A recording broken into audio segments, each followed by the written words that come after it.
जय माता दी। वंदे वांछित लाभाय चंद्रार्धकृत शेखराम वृषारूढ़ाम शूलधराम शैलपुत्रीम यशस्विनीम। शैलपुत्री देवी दुर्गा के 9 रूप में पहले स्वरूप में जानी जाती हैं। यही 9 दुर्गाओं में प्रथम दुर्गा हैं। पर्वतराज हिमालय के घर पुत्री रूप में उत्पन्न होने के कारण इनका नाम शैलपुत्री पड़ा। कथा। एक बार प्रजापति दक्ष ने एक बहुत बड़ा यज्ञ किया। इसमें उन्होंने सारे देवताओं को अपना अपना यज्ञ भाग प्राप्त करने के लिए निमंत्रित किया, किंतु शंकर जी को उन्होंने इस यज्ञ में निमंत्रित नहीं किया। सती ने जब सुना कि उनके पिता एक अत्यंत विशाल यज्ञ का अनुष्ठान कर रहे हैं, तब वहां जाने के लिए उनका मन विकल हो उठा। अपनी यह इच्छा उन्होंने शंकर जी को बताई। सारी बातों पर विचार करने के बाद उन्होंने कहा, प्रजापति दक्ष किसी कारणवश हमसे रुष्ट हैं। अपने यज्ञ में उन्होंने सारे देवताओं को निमंत्रित किया है, उनके यज्ञ भाग भी उन्हें समर्पित किए हैं, किंतु हमें जानबूझकर नहीं बुलाया, कोई सूचना तक नहीं भेजी है।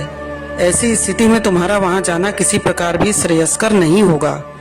शंकर जी के इस उपदेश से सती का प्रबोध नहीं हुआ।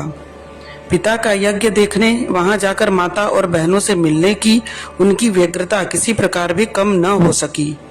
उनका प्रबल आग्रह देखकर भगवान शंकर ने उन्हें वहां जाने की अनुमति दे दी। सती ने पिता के घर पहुंचकर देखा कि कोई भी उनसे आदर और प्रेम के साथ बातचीत नहीं कर रहा है। सारे लोग मुंह फेरे हुए हैं। केवल उनकी माता ने स्नेह से उन्हें गले लगाया। बहनों की बातों में व्यंग और उपहास के भाव भरे हुए थे। परिजनों के इस व्यवहार से उनके मन को बहुत क्लेश पहुंचा। उन्होंने यह भी देखा कि वहां चतुर्दिक भगवान शंकर जी के प्रति तिरस्कार का भावना भरा हुआ है। दक्ष ने उनके प्रति कुछ अपमानजनक वचन भी कहे। यह सब देखकर सती का हृदय क्षोभ, ग्लानि और क्रोध से संतप्त हो उठा। उन्होंने सोचा, भगवान शंकर जी की बात न मानकर यहाँ आकर मैंने बहुत बड़ी गलती की है। वे अपने पति भगवान शंकर के इस अपमान को सह न सकी।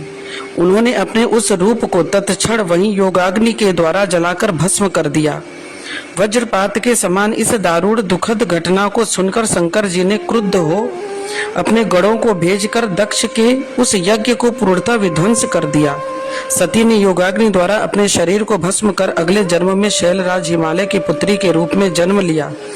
इस बार वे शैलपुत्री नाम से विख्यात हुई। बोलो शैलपुत्री मैया की जय।